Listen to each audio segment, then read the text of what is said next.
प्रशासनिक शब्दावली। अरे, ये नाम सुनते ही एसएससी जेएचटी या रेलवे जेएचटी जैसे एग्जाम्स की तैयारी करने वालों के मन में थोड़ा सा डर तो आ ही जाता है ना? पर सोचिए, अगर रटने की जगह इसे समझने का कोई स्मार्ट तरीका मिल जाए तो?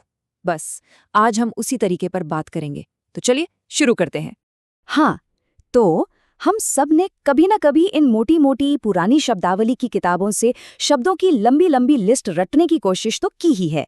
और सच बताऊं, ये बहुत थकाऊ काम होता है कि नहीं? लेकिन जरा सोचिए, क्या हो अगर इस रटने वाले पुराने तरीके को बदलकर हम शब्दों को समझने का कोई स्मार्ट मॉडर्न तरीका अपनाएं? एक ऐसा तरीका जो इस बिखरी हुई लिस्ट को एक ऑर्गेनाइज्ड, व्यवस्थित सिस्टम में बदल दे। तो मतलब प्रॉब्लम बिल्कुल साफ है। जानकारी इतनी सारी है कि दिमाग थक जाता है, उसे प्रोसेस ही नहीं कर पाता। और इसका सल्यूशन बहुत सिंपल है, जानकारी को व्यवस्थित करना, मतलब ऑर्गेनाइज करना। हम क्या करेंगे कि शब्दों को अलग अलग श्रेणियों में, मतलब कैटेगरीज में बांट देंगे। इससे क्या होगा? दिमाग उन्हें आसानी से पकड़ पाएगा और याद रख पाएगा। तो अब रटने को बाय बाय कहने का और स्मार्ट तरीके से सीखने का टाइम आ गया है। और इस नए सिस्टम की जो नींव है वो है ये 5 मेंटल फोल्डर्स। हाँ, दिमाग में बने हुए फोल्डर्स। हमने क्या किया है, ए अक्षर से शुरू होने वाले शब्दों के पूरे जाल को इन 5 थीम वाले फोल्डर्स में ऑर्गेनाइज कर दिया है। कौन कौन से हैं ये? पहला, लीगल एंड जुडिशियल यानी कानूनी शब्द। दूसरा, क्राइम एंड मिसकंडक्ट मतलब अपराध से जुड़े शब्द। तीसरा है ऑफिशियल एक्शंस यानी आधिकारिक कार्रवाइयां। चौथा, रिडक्शन एंड शॉर्टनिंग मतलब किसी चीज को कम करना। और पांचवा, कैपेसिटी, स्टेटस एंड कंडीशंस यानी क्षमता और स्थिति। तो अब एजी वाली भूल भुलैया को भूल जाइए, क्योंकि थीम के हिसाब से सीखना कहीं ज्यादा असरदार होता है। तो चलिए फिर अब इन फोल्डर्स के अंदर झांक कर देखते हैं कि आखिर ये सिस्टम असल में काम करता कैसे है। प्रैक्टिकली देखते हैं। ओके, तो हमारा पहला फोल्डर है लीगल टर्म्स यानी कानूनी शब्द। अब यहाँ एक उदाहरण देखिए। एक शब्द है एब इनिशियो। इसका मतलब होता है बिल्कुल शुरुआत से। जैसे हम कह सकते हैं कि समझौते को एब इनिशियो यानी शुरू से ही शून्य घोषित कर दिया गया। वहीं दूसरा शब्द है अबेयंस। इसका मतलब होता है अस्थायी रोक या सस्पेंशन। जैसे नए कानून को फिलहाल अबेयंस में रखा गया है। अब देखिए, दोनों ही कानूनी शब्द हैं, तो इन्हें एक साथ एक ही फोल्डर में याद करना कितना आसान हो जाता है।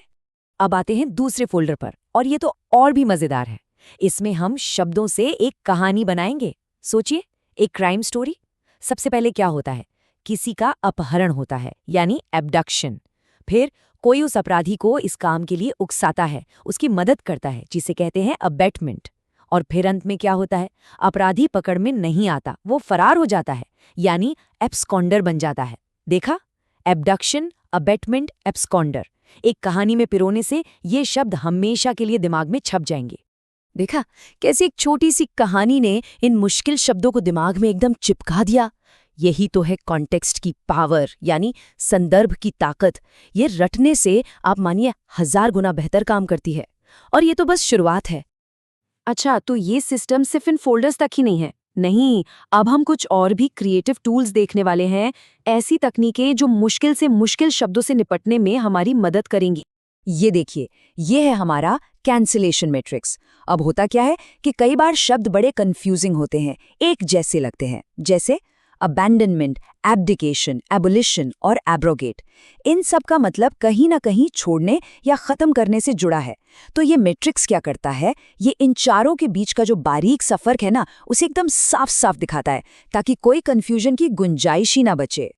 और बिल्कुल इसी तरह ये है डायग्नोस्टिक कंपैरिजन मैट्रिक्स। ये भी बहुत काम की चीज है। अब देखिए, शब्द है अबेट, एब्रिविएशन और एब्रिज। तीनों का मतलब किसी चीज को छोटा या कम करने से है। तो है तो ये रिलेटेड, पर इनका इस्तेमाल अलग अलग सिचुएशन में होता है। और ये मैट्रिक्स हमें यही बताता है कि कब, कहाँ और कौन सा शब्द इस्तेमाल करना है। और हमारा जो 5वां और आखिरी फोल्डर है, उसमें हम शब्दों को बड़े बड़े आइडियाज यानी कॉन्सेप्ट से जोड़ते हैं। मिसाल के तौर पर एक टर्म है अबिलिटी टू पे, यानी भुगतान करने की क्षमता।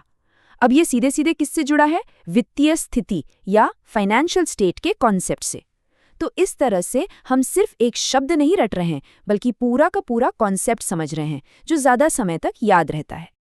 और रुकिए, बात सिर्फ शब्दों पर खत्म नहीं होती। ये सिस्टम खास वाक्यांशों यानी फ्रेजेस को भी कवर करता है। जैसे a first of its kind, इसका मतलब हुआ अपनी तरह का पहला, या फिर अबव पार मतलब औसत से बेहतर। और जो लोग ट्रांसलेशन एग्जाम की तैयारी कर रहे हैं वो जानते हैं कि ये फ्रेजेस कितने ज्यादा जरूरी होते हैं।